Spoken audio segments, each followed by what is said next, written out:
CPS done its job, Thomas Valva would still be alive today. It was a tragedy felt far and wide. The death of 8-year-old Thomas Valva at the hands of his own family.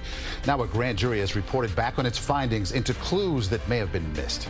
Good evening once again. I'm Maurice Dubois. Welcome back. I'm Christine Johnson. The young boy died of hypothermia at the hands of his father and stepmother. The case prompted an in-depth look at what went wrong in Suffolk County's Department of Social Services. CBS 2's Jennifer McLogan has more from the emotional announcements. Heartbreak etched on the faces of his East Moriches school teachers who spent months reporting suspicions their 8-year-old student Thomas Valva was being abused at home prior to his death.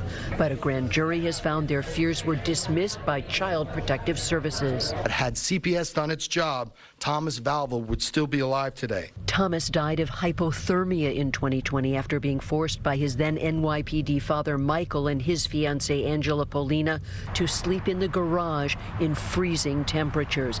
Dozens of calls were made by teachers, including 11 reports alleging beating, starvation, and verbal abuse, but deemed unfounded by CPS, the report concluded. The failures of CPS in this case were hidden by a dysfunctional system.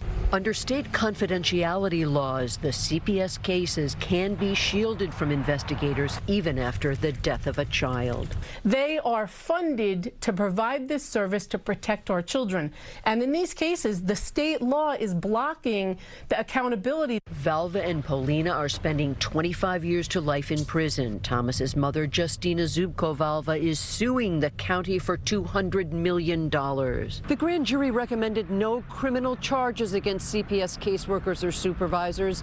Hampered, they said, because actions and names were legally withheld. What steps did they take to investigate? Who did they interview? What findings did they make? We have no idea. We do not know, and we cannot find out because of existing New York state law. The grand jury recommended the state legislature immediately amend New York's social services law so that we never again endure the pain of Thomas Valva. On Long Island, Jennifer McLogan, CBS 2 News. And Child Protective Services union leaders say their caseworkers perform their jobs in accordance with their training and within the legal guidelines set forth by county code and state law.